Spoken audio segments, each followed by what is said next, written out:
Point slope form क्या था y equal to m y minus y equal to m into x minus x1। दूसरा हम लोग पढ़े थे 2 पॉइंट फॉर्म, इसमें y minus y1 by x minus x1 is equal to y2 minus y1 by x2 minus x1 था। Third था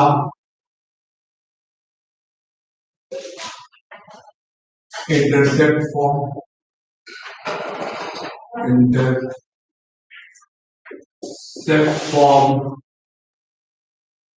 intercept form का equation दो होता था, एक इंटरसेप्ट ऑन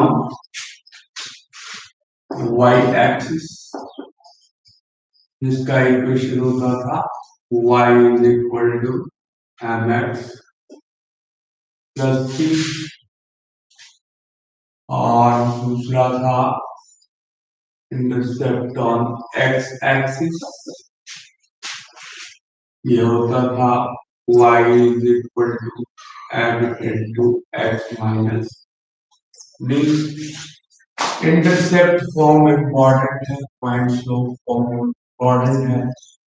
और चौथा हम लोग पढ़े थे नॉर्मल फॉर्म। नॉर्मल फॉर्म में हम लोग पढ़े थे क्या कि x cos alpha plus y sin alpha is equal to t। चार फॉर्मूला हम लोग पढ़े थे। उन चारों फॉर्मूला को हम लोग इस पे कुछ एक दो प्रॉब्लम बनाते हैं, फिर हम लोग अगले चैप्टर का प्रॉब्लम सॉल्व करें।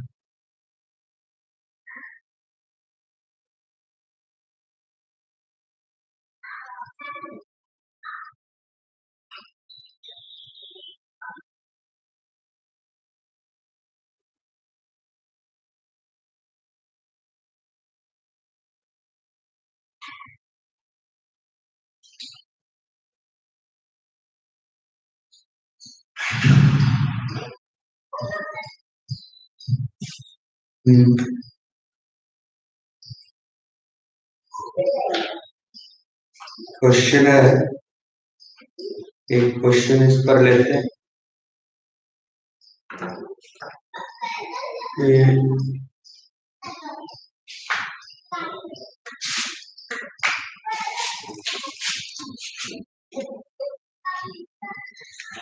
slope intercept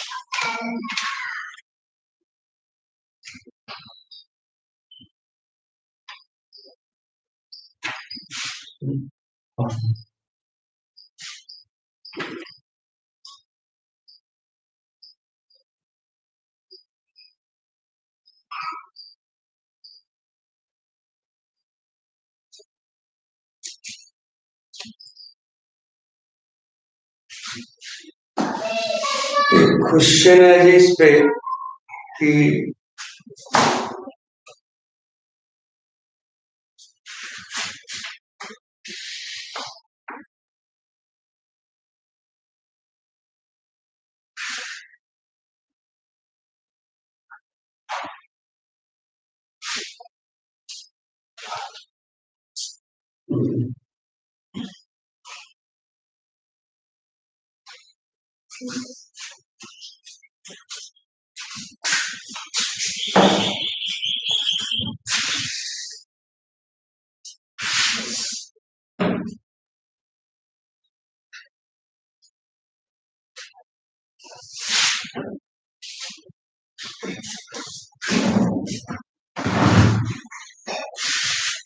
क्वेश्चन है कि एक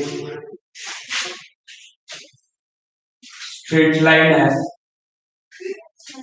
स्ट्रेट लाइन में P यानी परपेंडिकुलर डिस्टेंस दिया हुआ है 3 यूनिट और एंगल जो है थीटा या अल्फा का वैल्यू है 15 डिग्री है जी, 15 डिग्री। यानी कि ये मान लीजिए वाई एक्सिस है, ये वाई एक्सिस है, तो एक स्ट्रेट लाइन है जिसका पी का वैल्यू दिया हुआ है 3 यूनिट और थीटा का वैल्यू दिया हुआ है। हमें इस स्ट्रेट लाइन का इक्वेशन निकालना है। तो नॉर्मल फॉर्म, नॉर्मल 3 यूनिट है, अल्फा का वैल्यू 15 डिग्री है। तो यहाँ पे फॉर्मूला लिखेंगे क्या, X cos alpha plus Y sine alpha is equal to P. X cos alpha यानी कि 15 degree plus Y sine alpha यानी साइन अल्फा 15 डिग्री। यहाँ हो जाएगा क्या, पी का वैल्यू 3 यूनिट। यहाँ पे साइन 15 डिग्री का वैल्यू निकालना होगा और कॉस 15 डिग्री का।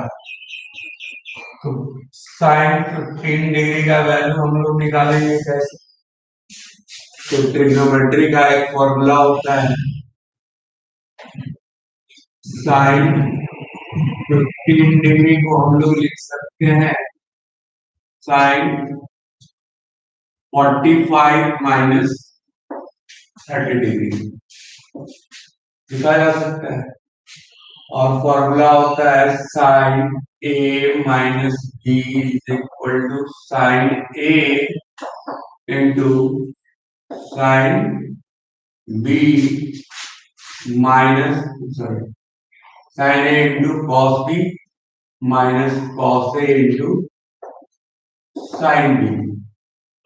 यहाँ पे ए की जगह 45 डिग्री है और बी की जगह 30 डिग्री है। तो साइन 45 माइनस 30 का वैल्यू क्या होगा, sine 45 into cos 30 minus cos 45 into sine 30। यहाँ से साइन 45 1/रूट कॉस 30 रूट 3/2 माइनस कॉस 45 1/रूट और साइन 30 1/2 ऐड कर लीजिए 2√2 और ऊपर आ गया √3 - 1। ठीक है जी, तो हम लोग यहाँ लिख लेते हैं साइन 15 डिग्री का वैल्यू आया, साइन 15 डिग्री का वैल्यू कितना है, √3 - 1/2√2। उसी तरह से cos A minus B, A minus B is equal to होता है cos A into cos B plus sine A into sine B. तो यहाँ लिख सकते हैं कॉस 15 डिग्री को कॉस 45 माइनस 30 यानी कि cos 45 into cos 30 plus sine 45 into sine 30। यहाँ क्या आ जाएगा 1/√3 2 into root 3 by 2 plus 1 by root 2 into 1 by 2 solve करेंगे तो ये आ जाएगा 2 root LCM of root 3 plus 1 यानी cos 15 डिग्री का वैल्यू हुआ रूट 3 प्लस 1 बाई 2 आया। तो अब इसमें cos 15 और sin 15 का वैल्यू पुट करेंगे इक्वेशन आ जाएगा। आइए इसको देखा जाए।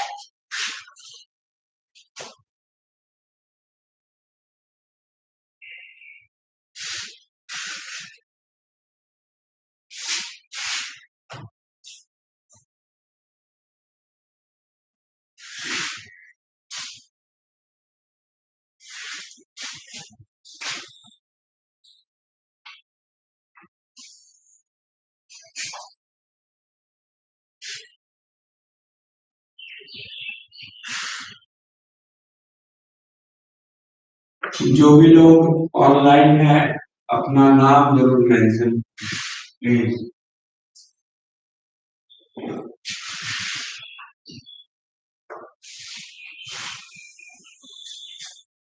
x cos 15 डिग्री यानी कि x into root 3 plus 1 by 2 root 2 और y into root 3 minus 1 by 2 root 2 is equal to p का वैल्यू 3। तो सॉल्व करेंगे तो root 3 plus 1 into x plus root 3 minus 1 into Y 2 root 2 LCM लेके उधर बोल देंगे तो हो जाएगा ये 6 रूट 2 यानी ये हमारा हुआ किसका रिक्वायर्ड इक्वेशन।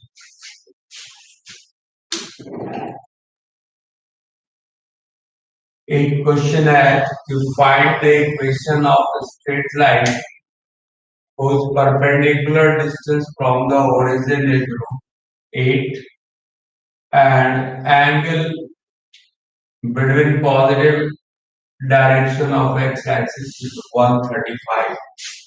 क्वेश्चन नंबर आज का 2 है। क्वेश्चन 2 क्या दिया हुआ है कि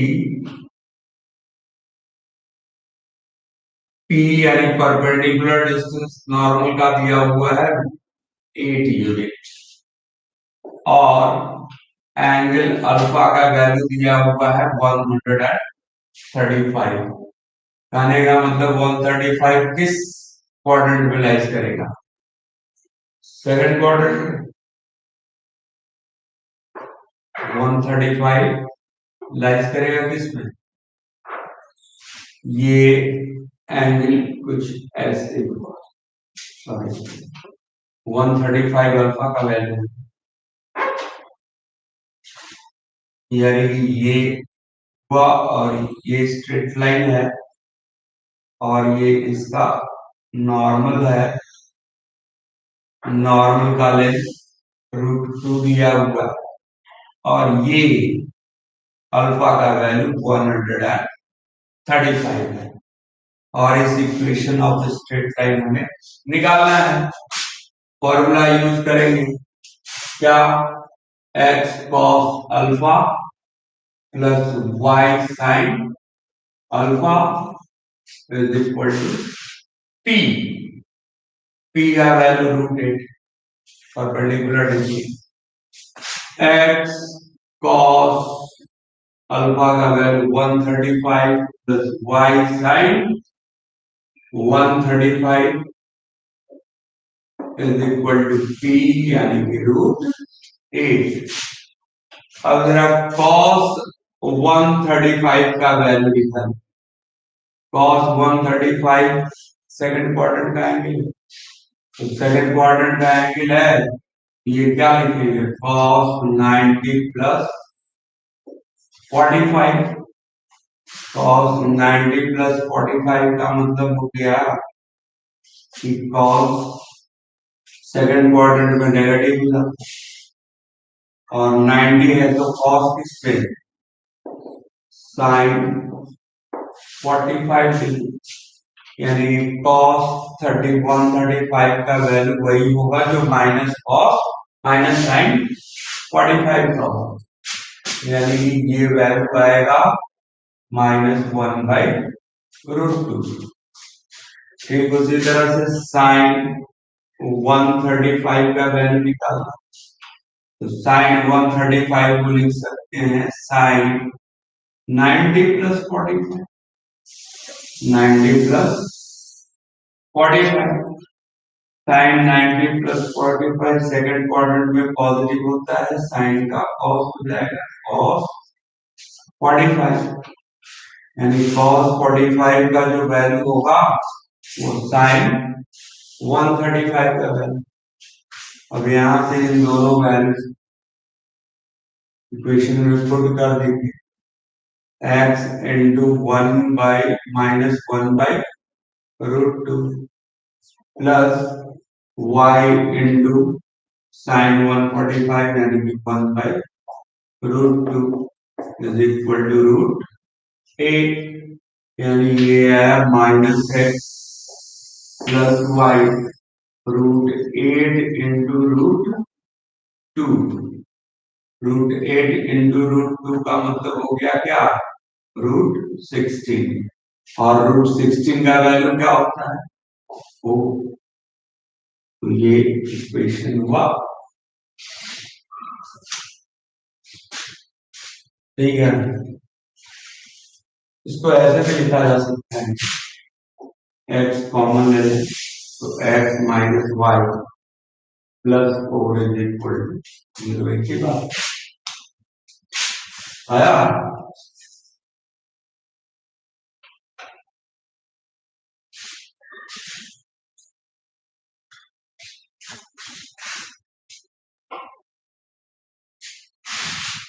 ठीक है एक क्वेश्चन और दिया हुआ है कि find the equation of a line whose perpendicular distance from the origin is 2 units and the angle between perpendicular segment and the line is 240 degree a positive x axis ये 2 यूनिट है perpendicular distance और ये 200 है 40 degree है बताइए 240 degree किस quadrant में lies करेगा इस क्वाड्रेंट में 240 डिग्री किस क्वाड्रेंट का एंगल है थर्ड क्वाड्रेंट 180 से ज्यादा है 270 से कम है वो इसका इक्वेशन लिखना है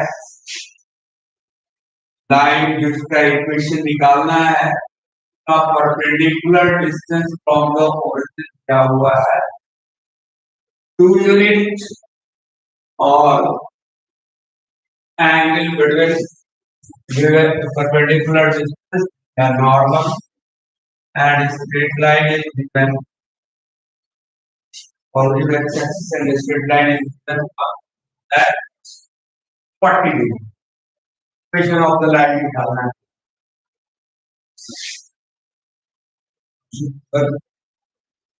है और find the equation of the line straight line जरा सा इसका फिगर बना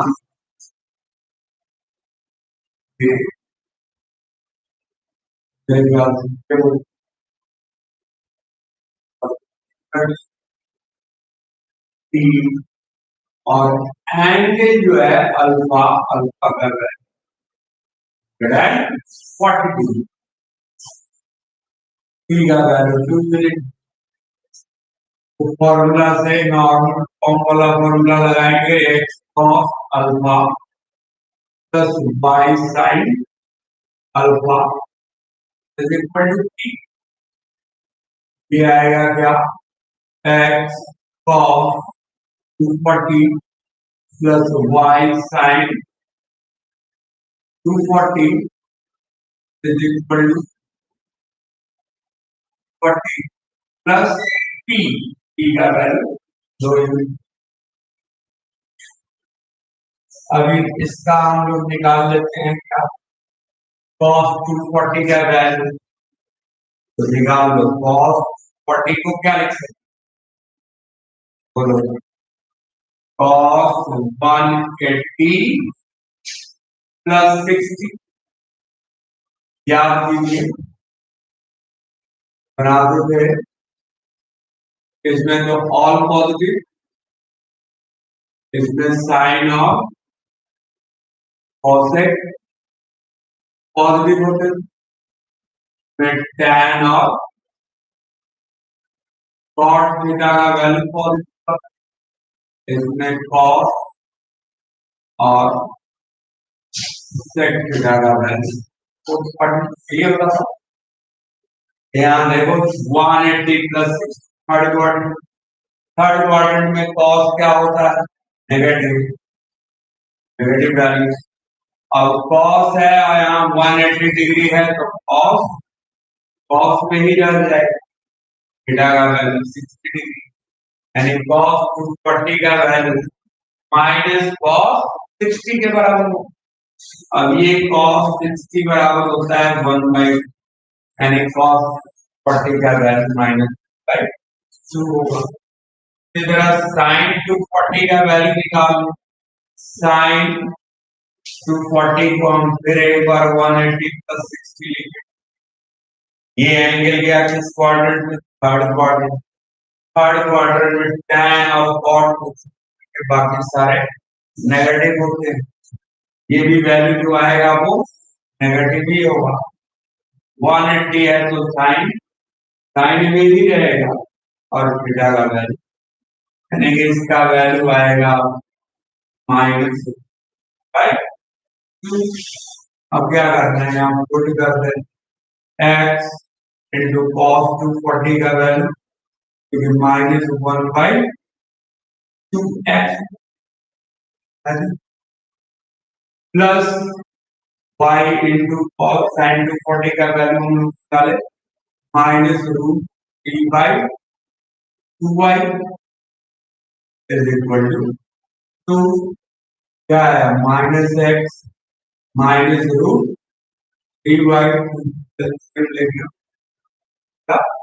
हो जाएगा, यानी x प्लस √3y प्लस 4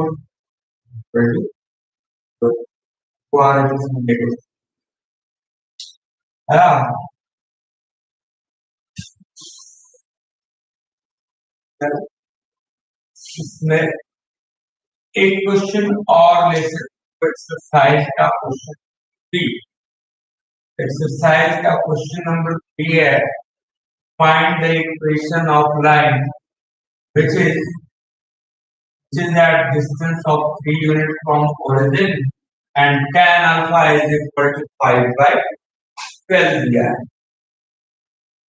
यानी कि t का वैल्यू दिया है 3 यूनिट। एक क्वेश्चन और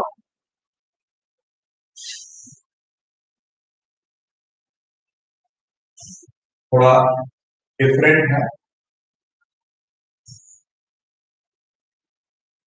क्वेश्चन नंबर 4 है कि t का वैल्यू 3 यूनिट है, t का वैल्यू 3 यूनिट है और अल्फा के बारे में इंफॉर्मेशन है कि tan अल्फा का वैल्यू 5/12 और हमें equation of straight line find out करना है।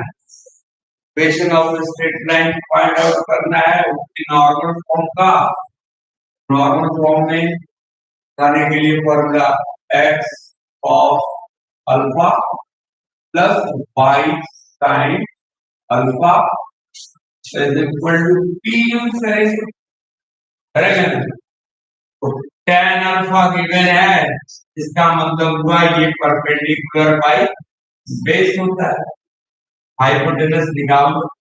हाइपोटेनस क्या हो जाएगा 5 स्क्वायर प्लस 10 स्क्वायर, पता है इसका वैल्यू कितना आएगा 13।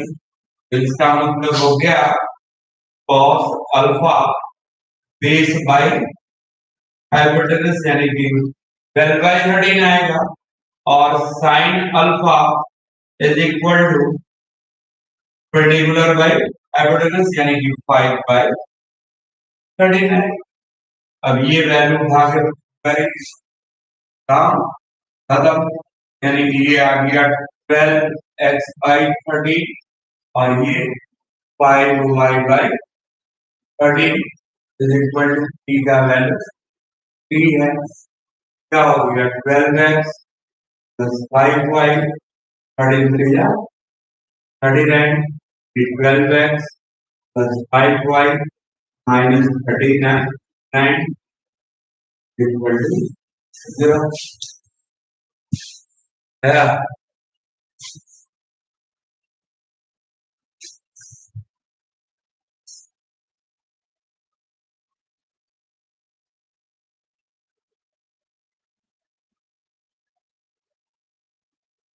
आगे नेक्स्ट एक्सरसाइज का थ्योरम है कि prove that equation ax plus by plus c is equal to 0 always represents a straight line provided a and b are not simultaneously. तो ये अगले एक्सरसाइज का एक थ्योरम है, और इक्वेशंस को हमको रिड्यूस करना होता है, मेन यही है। इक्वेशंस को आप कैसे नॉर्मल फॉर्म में आप रिड्यूस कर सकते हैं, या फिर इंटरसेप्ट फॉर्म में कैसे कर सकते हैं, या फिर स्लोप इंटरसेप्ट फॉर्म में कैसे। तो आइए कर्व है शो दैट कर्व लिख लो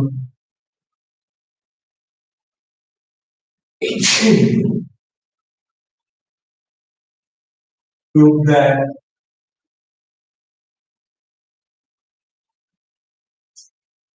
ax plus by plus c is equal to 0 always represents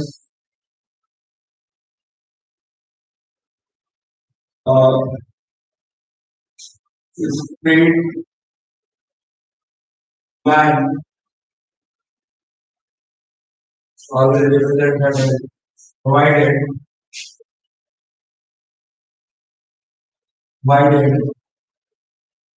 a and b are not simultaneous.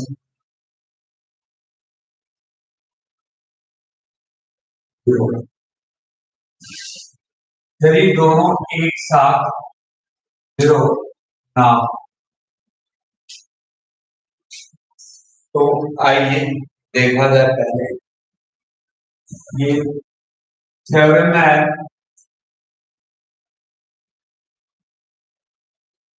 यानी कि कोफिशिएंट ऑफ x और कोफिशिएंट ऑफ y यदि एक साथ दोनों 0 ना हो, तो वो हमेशा एक स्ट्रेट लाइन रिप्रेजेंट करेगा। ये आप प्रूव करना। मैं याद दिला देता हूँ आपको, स्ट्रेट लाइन पढ़ने के पहले आप लीनियर इक्वेशन इनटू वेरिएबल था आप लोग पढ़ाया बताया। जब ये y और x एक्सिस हैं, और यदि कोई equation 3x plus 5y is equal to 10 ऐसा करके, यानी कि ax plus by plus c is equal to 0 का फॉर्म। तो ये x एक्सिस और y एक्सिस को इंटरसेक्ट तो करेगा, लेकिन डिफरेंट पॉइंट्स पे इंटरसेक्ट करेगा। यदि कांस्टेंट टर्म जीरो कर दिया जाए यानी कि आपको 3x plus 5y is equal to zero दे दिया जाए, यानी कि ये x plus by is equal to zero वाला फॉर्म है, कांस्टेंट टर्म जीरो हो गया, तो ये किससे पास करेगा? ये सर्टेनली ओरिजिन से पास करेगा। और जो straight line x is equal to मान लो 5 है, तो ये किसके पैरेलल हो जाए? Parallel to y axis. है क्या -5 रहे या कुछ भी रहे, -3 रहे, ये वाला फॉर्म यानी कि x इज इक्वल टू कुछ भी आपको c, तो ये क्या बनेगा? Parallel to y axis. यदि y is equal to minus दे तो ये किसके पैरेलल हो जाएगा? पैरेलल टू x एक्सिस रहेगा, या फिर y इज इक्वल टू, तो ये y एक्सिस का form y is equal to a दे देगा। ये कौन सा फॉर्म? ये y इज इक्वल टू यानी x वाला टर्म नहीं रहेगा, x वाला टर्म नहीं रहेगा, यानी कि ये x एक्सिस कहीं भी इंटरसेक्ट नहीं करेगा, सिर्फ y एक्सिस को इंटरसेक्ट करेगा। और कहां करेगा? 0, a पर, 0, a पर। ये भी x एक्सिस के पैरेलल होगा और x एक्सिस पैरेलल होगा, क्योंकि x वाला टर्म 0 है, तो y एक्सिस को इंटरसेक्ट करेगा, x एक्सिस को इंटरसेक्ट करेगा नहीं, क्योंकि x एक्सिस ये निश्चित रूप से पैरेलल। y एक्सिस को कहां काटेंगे? 0, -2। ये x -3 है, ये किसके पैरेलल हो जाएगा? y axis. y एक्सिस को तो इंटरसेक्ट करेगा नहीं, हाँ x एक्सिस को इंटरसेक्ट करेगा कहां पे? तो -3, 0। ये फॉर्म याद है, कांस्टेंट टर्म नहीं है तो स्ट्रेट लाइन निश्चित रूप से कहां से पास है? ओरिजिन से। यदि कांस्टेंट यदि x वाला टर्म 0 है तो इसका मतलब वो x एक्सिस के पैरेलल, y वाला टर्म 0 है y एक्सिस के पैरेलल, ये याद रखिए। तो थ्योरम कह रहा है कि ये x plus by plus c is equal to, जो दिख रहा है ये एक स्ट्रेट लाइन को ही रिप्रेजेंट करेगा, बशर्ते, यानी कि शर्त ये है कि a और b एक साथ 0 नहीं होना चाहिए, a और b एक साथ 0 नहीं होना। तो हमारे पास तीन ऑप्शन है, either a is equal to 0 but b is not equal to. दूसरा केस ये लिख सकते हैं कि b is 0 but a is not equal to. अब तीसरा c इज इक्वल टू 0 ले सकते हैं, a is not equal to 0 and b is also not equal to 0। ये दो केस हो सकता है, तीनों केस में देखते हैं क्या हमें स्ट्रेट लाइन मिलता है। तो हम लोग केस फर्स्ट में यदि ले कि let a is equal to a is not equal to 0 but b is equal to 0, हमने मान लिया b वाला टर्म 0 है, कोएफिशिएंट ऑफ y 0 है, लेकिन कोएफिशिएंट ऑफ x 0 है। साइमल्टेनियसली 0 नहीं होना चाहिए, एक साथ 0 नहीं होना चाहिए। अब यदि हम लोग यहाँ देखें तो केस फर्स्ट में देखा जाए तो इस इक्वेशन में पुट करो, क्या मिलेगा? ax plus 0y plus c is equal to 0 है जी, ये टर्म तो खत्म हो गया। तो x इज इक्वल टू क्या लिखेंगे? Minus x is equal to minus c by a हुआ, तो x is equal to a, ये किसके पैरेलल हो गया? y parallel to y axis होगा ना, parallel to y axis, x is equal to कुछ भी दे दे यहाँ 5, ये parallel to y axis, y form किसका होगा? A straight line parallel to y axis होगा कि नहीं होगा? तो पैरेलल टू y एक्सिस यानी कि ये कुछ यहां से पास पैरेलल टू ये x is equal to minus c by a है, ये y एक्सिस को तो नहीं इंटरसेक्ट करेगा, x एक्सिस को कहां इंटरसेक्ट करेगा? माइनस सी बाई ए, ये होगा x is equal to minus c by a and intersecting x axis at the point minus c by a comma 0। तो ये स्ट्रेट लाइन दे रहा है, कब दे रहा है, जब a का वैल्यू 0 टू नहीं ले रहे हैं लेकिन b का वैल्यू हम लोग किस सेकंड लेते हैं। यदि मान लिया जाए कि हमने a को दिस टाइम 0 ले लिया and b is not equal to 0, x a is not equal to 0 but b is 0। अब इसमें पुट कीजिए, ये 0x plus by plus c is equal to 0। आगे यदि हम लोग करेंगे ये तो खत्म हो गया, y इज इक्वल टू मिलेगा माइनस c बाई d।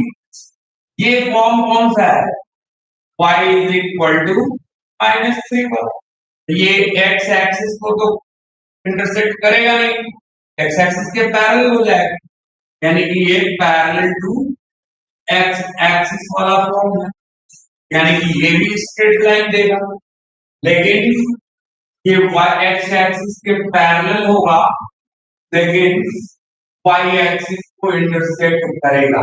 कहां करेगा जी, ये करेगा, ये हो गया y equal to minus by b का इक्वेशन होगा और ये y एक्सिस इंटरसेक्ट करेगा पॉइंट का coordinate distance comma minus by b होगा ना।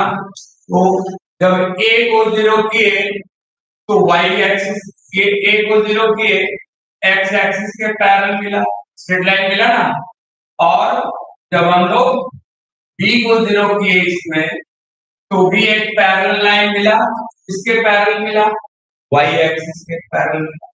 अब एक केस हम लोग का बचता है क्या, थर्ड केस बचता है when a is not equal to 0 and b is also not equal to 0।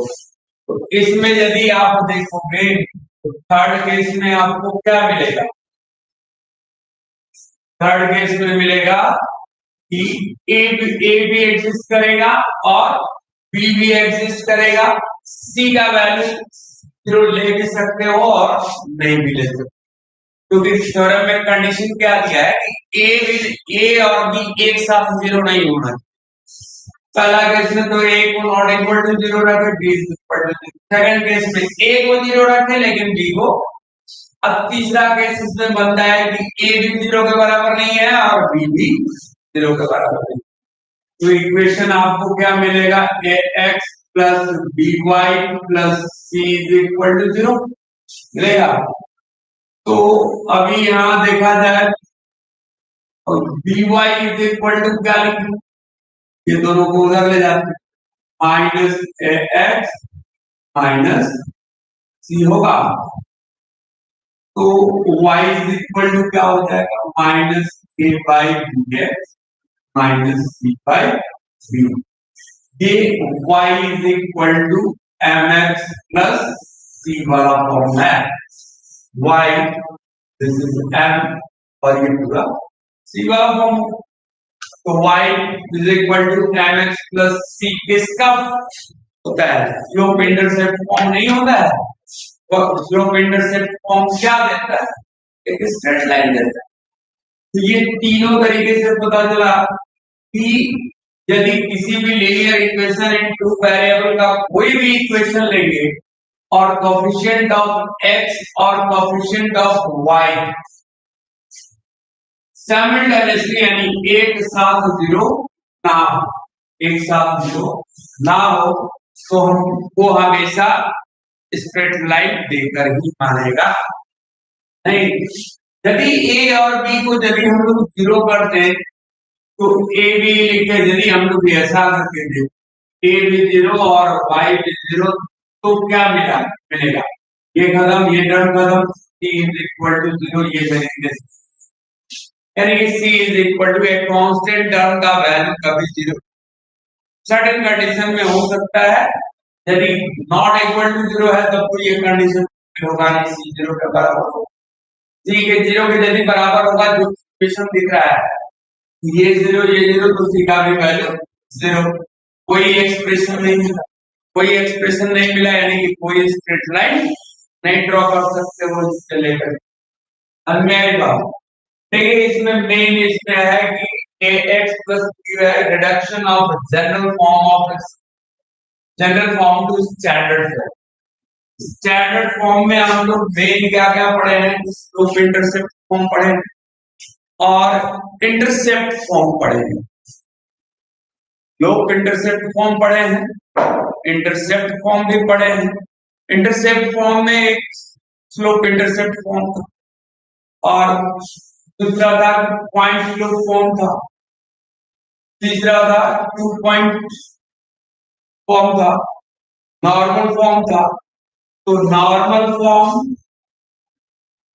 आपको कोई भी linear equation in two variable का इक्वेशन दे दिया जाए, उसको हम लोग पॉइंट स्लोप फॉर्म में भी कन्वर्ट कर सकते हैं, इंटरसेप्ट फॉर्म में भी कन्वर्ट कर सकते हैं और नॉर्मल फॉर्म में भी कन्वर्ट कर सकता है।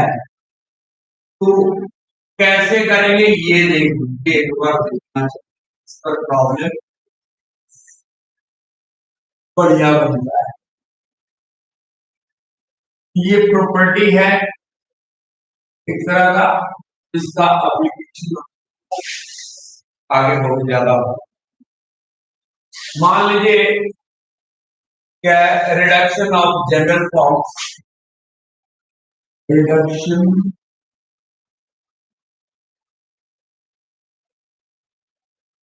Of general form to standard form, to standard form में आपको ठीक है ना, यानी जनरल फॉर्म हो गया आपका क्या, a x plus d y plus C is equal to zero. Standard form क्या करने का मतलब हो गया कि point slope form, point slope form या फिर स्लोप इंटरसेप्ट फॉर्म में कहेंगे, स्लोप इंटरसेप्ट फॉर्म में slope intercept form. Slope intercept form हम लोग क्या पढ़े थे, y is equal to m x plus, पढ़े थे y is equal to m x plus c वाला। दूसरा पढ़े थे हम लोग intercept form, intercept form, intercept form बोलिए x by a plus y by b is equal to 1। और इसी को पॉइंट स्लोप फॉर्म भी कहा जा सकता है। यहाँ पे आ गया आपको तीसरा हो गया normal form, normal form. Normal form बताओ क्या, नॉर्मल फॉर्म था X cos alpha plus Y sine alpha is equal to p.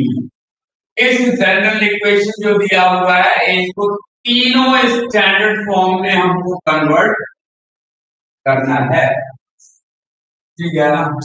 तो पहले हम लोग स्लोप इंटरसेप्ट फॉर्म लेते हैं, तो इसको यदि रिड्यूस करें, पहला हमारा हो गया स्लोप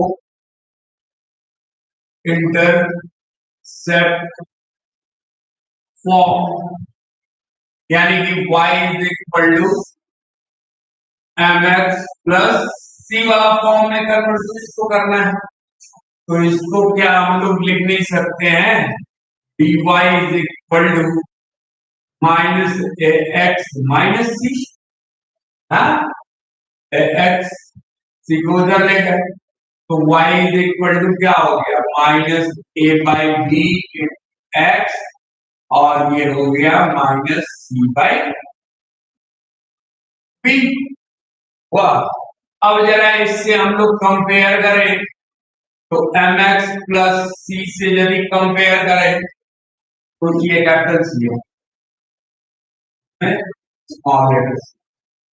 तो m का वैल्यू क्या आएगा माइनस ए बाई पी और कांस्टेंट टर्म c का वैल्यू क्या आएगा तो minus C by P. Convert हो गया। ये जनरल फॉर्म को हमने कन्वर्ट कर दिया किसमें तो स्लोप इंटरसेप्ट फॉर्म में। अरे बस समझ। दूसरा है हम लोग किसी इक्वेशन को ax plus B Y plus c को किसमें तो इंटरसेप्ट फॉर्म में कन्वर्ट करना चाहते तो intercept form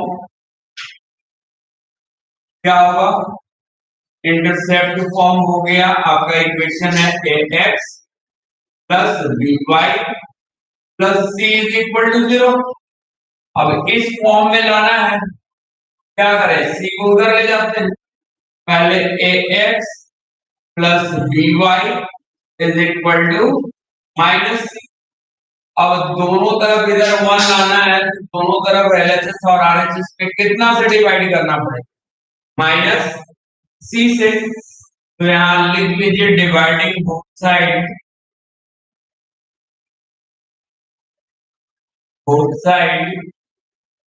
by minus c. Minus c से डिवाइड करने के बाद आपको क्या आएगा डिवाइड करने के बाद आ जाएगा a by minus c into x plus b by minus c into y is equal to minus C by minus c यानी कि यहाँ आएगा क्या 1।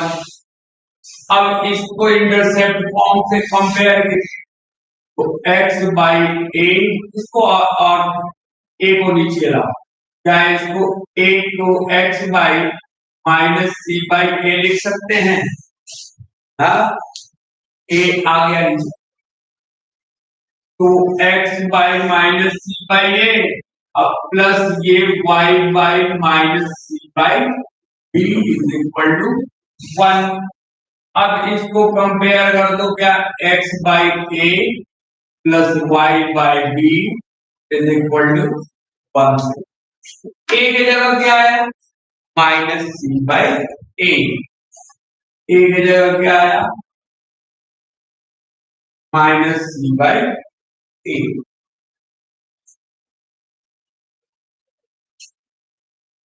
ए का वैल्यू क्या देगा तो माइनस सी बाई ए और बी का वैल्यू देगा माइनस सी बाई ए। हम लोग फिर एक बार जनरल फॉर्म को स्टैंडर्ड फॉर्म में कन्वर्ट किए कौन सा तो इंटरसेप्ट फॉर्म में। हाँ अभी इसी इक्वेशन को ax plus B Y plus c को नॉर्मल फॉर्म में हम लोग कन्वर्ट करना है यानी कि x cos alpha plus y sin alpha is equal to e। अब इसमें देखिए आपको इसमें आपको देखना पड़ेगा इसमें थोड़ा सा सावधानी भी बरतनी। ये क्वेश्चन है जनरल फॉर्म हमारा ax plus B Y plus C is equal to 0 दिया हुआ है और इसको हमको रिड्यूस करना है किसमें तो नॉर्मल फॉर्म यानी कि x cos alpha plus y question है क्या ax plus y plus equal to 0। इसको नॉर्मल फॉर्म में कन्वर्ट करना है। नॉर्मल फॉर्म बताया गया है x cos alpha plus y sin alpha is equal to ठीक है ना। तो c को पॉजिटिव रखना है तो c को इधर लाएंगे क्या इसको minus x minus d y is equal to c लिखा जा सकता है। c इज इक्वल टू ये पूरी क्वांटिटी इधर क्या होगा। अब इसमें आप डिवाइड कर दो देखो जैसे फॉर्मूला का डेरिवेशन है उसी तरह से ये जो नॉर्मल फॉर्म में जैसे हम लोग रिड्यूस कर रहे हैं प्रॉब्लम की तरह बनाएंगे। तो dividing both sides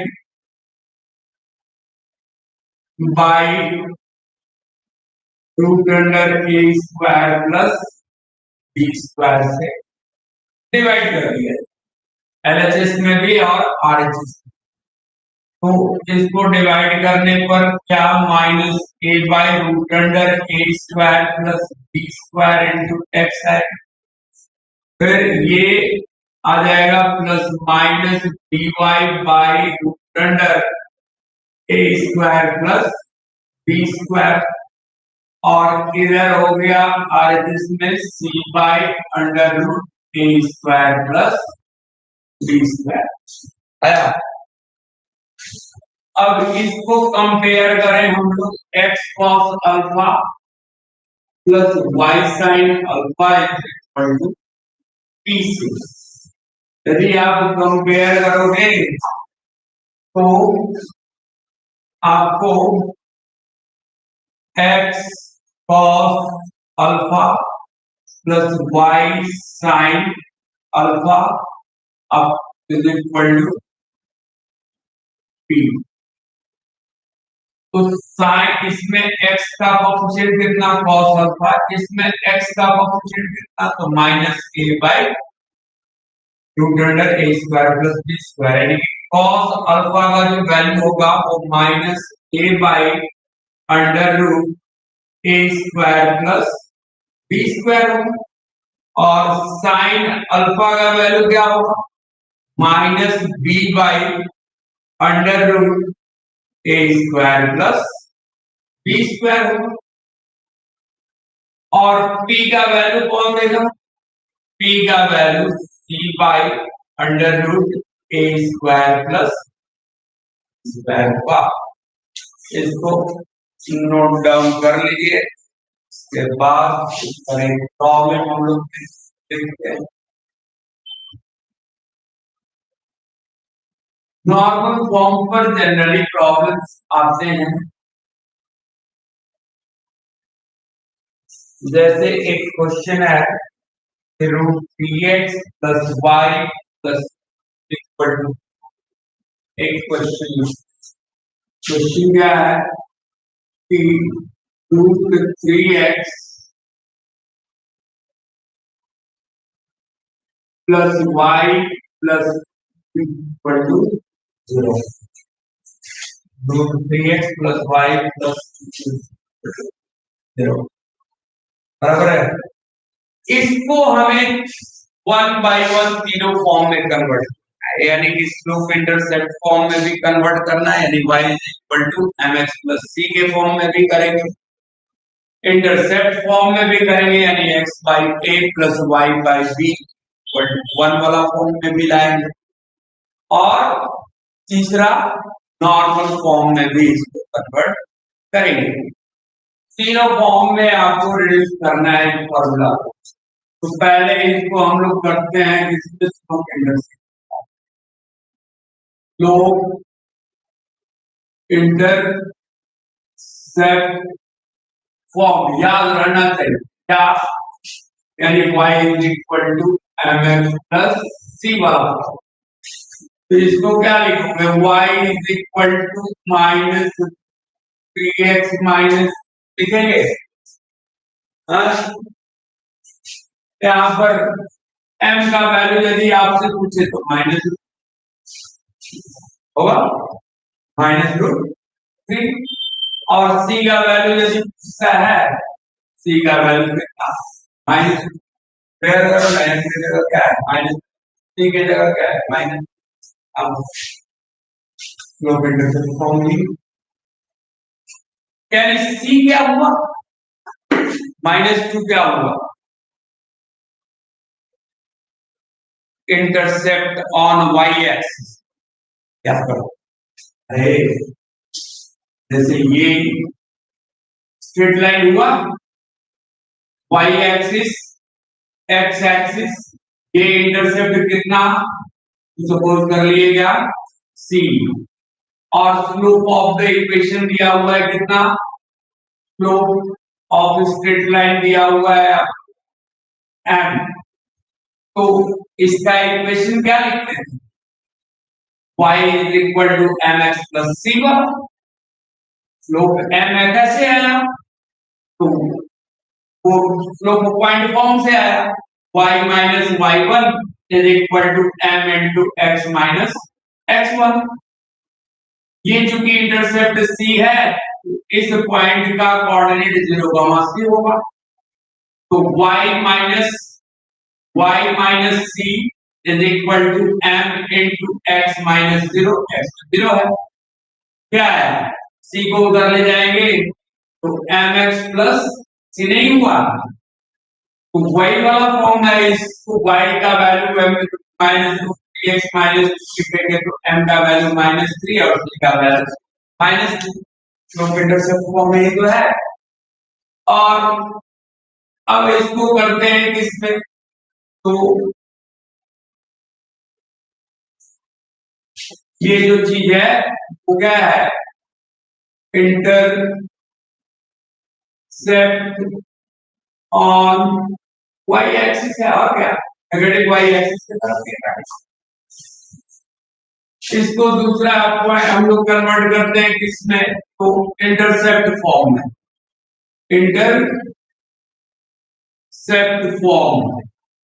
intercept form वाला कौन सा था? x by a plus y by b is equal to 1। यहाँ a क्या था? तो a और b क्या था? If a straight line makes an intercept on x-axis as a and that of y-axis y is b, तो इसका equation क्या निकालते थे? x by a plus y by b is equal to 1 निकालते थे। a और b क्या हुआ? इंटरसेप्ट हुआ। a x एक्सिस का इंटरसेप्ट और b y एक्सिस का इंटरसेप्ट। अब ये कैसे आता था? तो ये पॉइंट का कोऑर्डिनेट 0, b और इस पॉइंट का कोऑर्डिनेट a, 0 तो पुट कर देते स्लोप पॉइंट फॉर्म में, पॉइंट स्लोप फॉर्म में या 2 पॉइंट फॉर्म में पुट करेंगे, निकल जाएगा। तो इसको हर वक्त याद रखना, इंटरसेप्ट फॉर्म में यदि इस इक्वेशन को कन्वर्ट करना है तो क्या लिखेंगे? Root 3x plus y plus 2 is equal to 0। हाँ, तो 2 को इधर ले जाओ, यानी कि root 3x plus y is equal to minus 2। अब क्या करें? Dividing both side by minus 2 से डिवाइड करो, तभी ना 1 आएगा इधर आरएचएस में। तो डिवाइड करने पर root 3 by 2x plus 1 minus 2 by minus 2, तो यहाँ हो जाएगा 1 by minus 2y is equal to minus 2 by minus 2, यानी यहाँ आएगा कितना? 1। अभी इसका वैल्यू यदि लिखे तो x by minus 2 by root 3 लिख सकते हैं, रूट 3 चला है नीचे, प्लस ये हो जाएगा y by minus 2 by 1 is equal to 1। Minus 2 by 1 का मतलब क्या? माइनस 2। तो इंटरसेप्ट ऑन x एक्सिस कितना मिला? Minus 2 by root 3। और इंटरसेप्ट ऑन y एक्सिस क्या मिला? माइनस 2। आप चाहो तो फॉर्मूला याद रख करके करो या फिर इसको रिड्यूस कर लो, रिड्यूस करने आता है। इसी को हम लोग अब करते हैं, रिड्यूस करते हैं किसमें? नॉर्मल फॉर्म में। नॉर्मल फॉर्म ध्यान से देखिएगा, वो आपको कंफ्यूज करेगा थोड़ा सा। अनेक इसका रिडक्शन या जो रिड्यूस किए यहाँ पर, ये चीज आपको पता रहेगा तो थोड़ा प्रॉब्लम कम होगा। इसमें क्वाड्रेंट्स वगैरह भी देखने पड़ेंगे। इसी क्वेश्चन को हम लोग अब कन्वर्ट करते हैं इसमें, तो नॉर्मल फॉर्म में देखा जाए, नॉर्मल फॉर्म में इसको रिड्यूस करना है। किसको? A x plus B Y plus C is equal to 0। ठीक है जी। ए एक्स, सबसे पहले तो इसको हम लोग याद करो, नॉर्मल फॉर्म क्या था? तो x cos alpha plus Y sine alpha is equal to p वाला फॉर्म था। तो यहां पर आपको ये इसके जगह इक्वेशन आपको दिया गया है क्या? √3x plus y plus 2 is equal to 0। इसको हमको कन्वर्ट करना है किसमें? तो नॉर्मल फॉर्म में। ये इक्वेशन हटाओ, ये हमारा गिवन है √3x plus y plus 2 is equal to 0। क्या किए थे? a की जगह क्या है? √3, b की जगह क्या है? 1, b की जगह क्या है? 1, और c का वैल्यू कितना है? 2। तो सबसे पहले क्या कर लो कि ए square plus root under a square plus b square का वैल्यू निकाल दो। तो रूट अंडर करेंगे तो क्या आएगा? √3 का स्क्वायर। नहीं, पहले सी को इधर कर लेते हैं, उसके बाद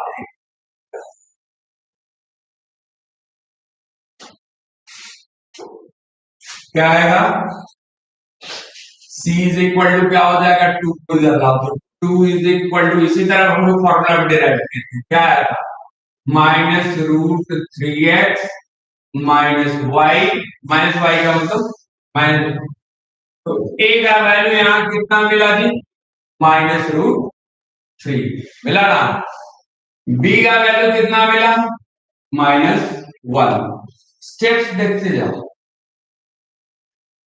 ये 2 को पहले इधर करो, तो 2 को एलिमिनेट करेंगे तो इधर जाएगा तो -2 आएगा, और ये फिर -2 इधर भेजेंगे तो is equal to -√3x minus 1y आएगा।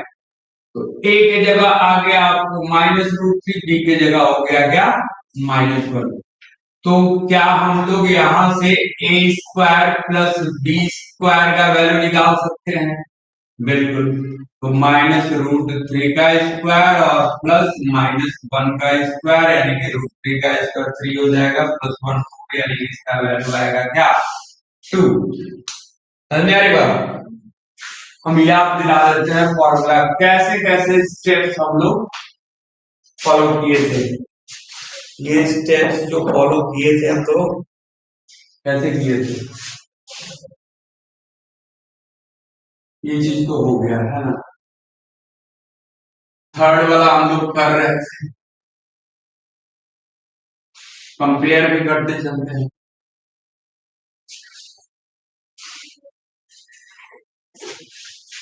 तो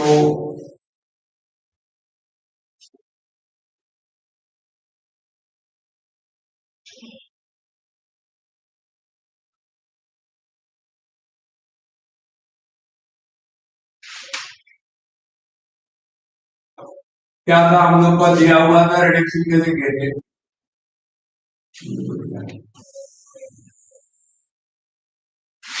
ये था a x plus B Y plus C is equal to 0 था। तो क्या लिख दिया हम लोग? C is equal to -by minus a x लिखे। फिर दोनों तरफ किससे डिवाइड किए? तो a square root under a square plus b square से, तो एलएचएस में भी किए थे a by under root a square plus b square into x plus minus b y by under root a square plus b square is equal to c by under root a square plus b square. यहां पर भी a square plus b square का value निकालिए, कितना आया? 2। अब इस equation में हम लोग क्या करेंगे? डिवाइड किया ना, -a/√अंडर -b/c/, तो अब यहाँ पे हम लोग पुट करें ए square root under a square plus b square का वैल्यू कितना आया 2। तो यहाँ क्या लिखेंगे √3x/2 माइनस √3x/2 और इसमें हो जाएगा माइनस प्लस माइनस 1 बाई लिख सकते हैं प्लस माइनस 1। तो प्लस माइनस 1/2 इंटू वाई और plus 2 root under a square plus b square का वैल्यू 2 है तो root under a square plus b square से यहाँ पे डिवाइड किए यहाँ पे डिवाइड किए बराबर हुआ। अब इसके बाद हम लोग क्या लिख सकते थे ये इसको कंपेयर कर दिए cos alpha into x plus sine alpha into y is equal to p. तो इससे क्या मिला cos अल्फा का value minus A by under root a square plus b square और साइन अल्फा का वैल्यू मिला minus b by root under a square plus b square और p का कोरस्पॉन्डिंग वैल्यू क्या मिला c by under root a square plus b square मिला क्या। तो ये तो कट जाएगा यहां बच जाएगा 1। अब इसको कंपेयर कर देते हैं किससे cos alpha into x plus sign beta में। अब इसे कंपेयर करो ना cos अल्फा का वैल्यू क्या मिलेगा cos अल्फा का वैल्यू मिलेगा माइनस √2 और साइन अल्फा का वैल्यू क्या मिलेगा -1/2 और ये कटने पर कितना बच गया 1 यानी कि p का वैल्यू हो गया कितना 1। बोलो आया। अब ये cos अल्फा अब देखो ये चीज क्या है ये नॉर्मल फॉर्म है यानी कि स्ट्रेट लाइन। ये देखो ये क्या है cos नेगेटिव है साइन का भी वैल्यू नेगेटिव है। तो अब आप याद कीजिए cos और साइन किस क्वाड्रेंट में नेगेटिव होता है। ये तो ऑल पॉजिटिव वाला हो गया। इसमें क्या साइन और कॉसेक पॉजिटिव होता है। इसमें टैन थीटा और कॉट थीटा पॉजिटिव होते हैं और इसमें कॉस थीटा और सेक थीटा का वैल्यू। तो साइन और कॉस साइमल्टेनियसली किसमें नेगेटिव यही चीज पकड़ना है साइन और कॉस साइन भी नेगेटिव और कॉस भी नेगेटिव।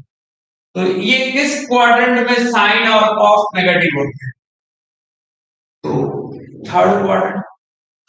इसमें तो साइन पॉजिटिव होगा कॉस नेगेटिव होगा लेकिन साइन पॉजिटिव। इसमें कॉस पॉजिटिव है लेकिन साइन। इसमें आपको साइन भी नेगेटिव और कॉस भी नेगेटिव मिलेगा।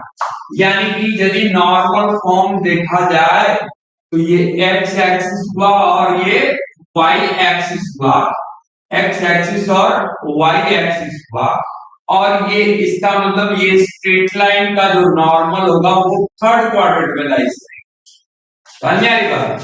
नॉर्मल किसमें जाएगा थर्ड क्वाड्रेंट में जाएगा और उसका लेंथ कितना होगा तो 1 यूनिट होगा। अल्फा का वैल्यू आपको निकालना है अल्फा का वैल्यू निकालना है। तो अब यहाँ पे अल्फा का वैल्यू यदि निकालना है तो क्या इसको हम लोग अब ये पता चल गया कौन सा क्वाड्रेंट है तो थर्ड क्वाड्रेंट। अब दिमाग में बैठा गया हमारा थर्ड क्वाड्रेंट का एंगल बनेगा। अब यदि अल्फा पॉजिटिव होता पहले इसको करो तो यदि हम लोग इससे निकालें तो tan sine alpha by cos alpha कर दे sine alpha by cos alpha कर दिया जाए तो साइन अल्फा और कॉस अल्फा क्या हो जाएगा ये साइन अल्फा -1/2 और बाई -√3/2 माइनस और माइनस बेटा 2 कट जाएगा क्या बचेगा 1/√3 बचेगा ना। Sine alpha 1/2 cos alpha -√3/2 minus minus cut गया 2 बटा 1/√3 यानी कि ये क्या हुआ tan अल्फा का वैल्यू 1/√3 1/√3 प्लस 1/√3 आ रहा है तो कौन सा क्वाड्रेंट का लेंगे tan का वैल्यू थर्ड क्वाड्रेंट का। क्योंकि थर्ड क्वाड्रेंट में ये लाइज कर रहा है, तो ये हम लोग लेंगे यहाँ क्या, थर्ड क्वाड्रेंट में। तो थर्ड क्वाड्रेंट के लिए आपको देखना पड़ेगा कि tan कितने डिग्री का वैल्यू 1/√3 होता है। तो tan 30 का वैल्यू क्या होता है, 1/√3।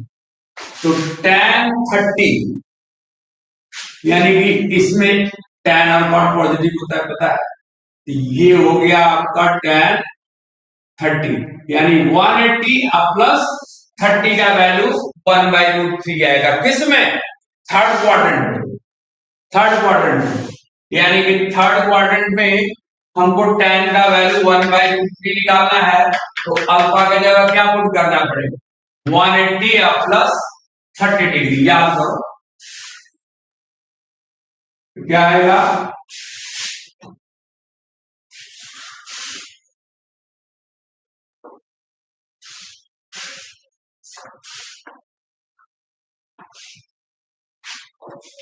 यहाँ आएगा tan alpha is equal to 1/√3 है। तो tan अल्फा का वैल्यू थर्ड क्वाड्रेंट वाला लेना है, तो इसका मतलब हमें लिखना पड़ेगा tan 180 प्लस 30। tan 180 प्लस 30 यानी कि tan 30 यानी कि 1/√3। समझ में आ रही बात, नहीं तो इसको लिख दे रहे हैं tan अल्फा और 1/√3 के जगह tan 180 प्लस 30 डिग्री, यानी कि अल्फा का वैल्यू कितना हो जाएगा, 210 डिग्री। समझ में आ रही बात, तो हमारे पास P भी मालूम हो गया और अल्फा भी मालूम हो गया। अब नॉर्मल फॉर्म में हम लोग पुट कर सकते हैं, क्या लिखेंगे, x cos अल्फा, अल्फा यानी कि 210 degree, plus y sin alpha, alpha का value y sin alpha, alpha का वैल्यू 120 और p का वैल्यू कितना, 1। ये हमारा नॉर्मल फॉर्म में इसको कन्वर्ट कर, इसको वाह। अब ये इस तरह से हम लोग प्रॉब्लम इसमें सॉल्व करेंगे, ठीक है ना, समझ में आई बात। तो इसको ट्राई कीजिए, 2-4 क्वेश्चन देखते हैं। कल आज वीडियो आपका लंबा खिंच गया, खैर चलिए, थैंक यू।